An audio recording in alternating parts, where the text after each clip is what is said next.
महाराष्ट्र के उप मुख्यमंत्री अजित पवार के नेतृत्व वाली राष्ट्रवादी कांग्रेस पार्टी के शहर अध्यक्ष और पूर्व उप महापौर दीपक मानकर के खिलाफ आर्थिक धोखाधड़ी का मामला दर्ज कराया गया है। उन पर आरोप है कि उन्होंने पुलिस को गुमराह करने के लिए फर्जी दस्तावेज पेश किए हैं।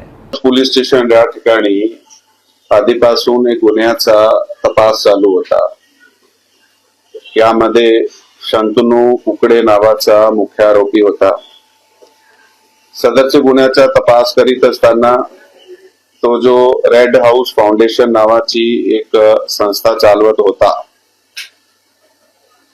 आणि त्याचे स्वतःचे जे अकाउंट होता, त्याची फाउंडेशनचा जे अकाउंट होता, त्यामधून त्याचे केसमध्ये इतर आरोपी, इतर काही साथीदार आणि काही नागरिक जे आहे त्याच्या अकाउंट्स मध्ये मोठ्या प्रमाणे आर्थिक व्यवहाराची देवाणघेवाण झाली होती। सदरचा तपास करत असताना ज्या ठिकाणी तसे प्रकारचा आर्थिक व्यवहार झाला होता त्याचा पुढील तपास करण्यात आला आणि पुढील तपासादरम्यान आम्हाला जे माणसाच्या अकाउंट मध्ये ते पैसे गेले होते त्याच्याकडे तपास करण्यात आला। अधिक तपासामध्ये असा निष्पन्न झालेला आहे की एका व्यवहार करत असताना एक जे डॉक्युमेंट आहे तो फोर्ज करण्यात आला होता।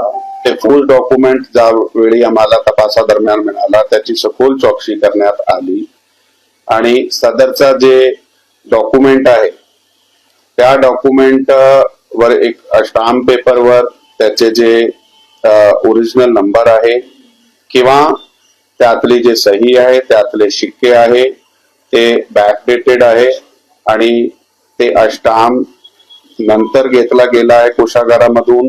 हे सगळं ज्यावेळी तपास करण्यात आला तो फॉल्स डॉक्युमेंट समोर आला। त्याप्रमाणे ही जे डॉक्युमेंट होता ते रौनक जैन आणि दीपक मानकर याचे मध्ये झाला होता आणि याचा संबंध रेड हाऊस फाउंडेशन जी शंतनू कुकडेची आहे त्याच्यामधून झालेले आर्थिक व्यवहाराबरोबर होता।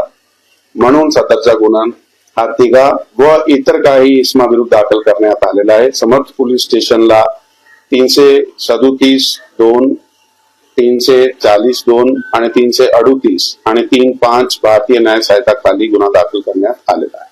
ही जे केस आहे त्यामध्ये ते बेलेबल ऑफेन्स नाहीये, परंतु सदरचा पुढील जे तपास आहे ते त्याची टेक्निकॅलिटीवर तपास चालू आहे आणि पुढचा जे काही ऍक्शन होणार त्यामध्ये आपल्याला अवगत करण्यात येणार आहे। त्यासाठी ते आपल्याला अवगत करण्यात येणार आहे। तपासाची ती प्रक्रिया चालू आहे।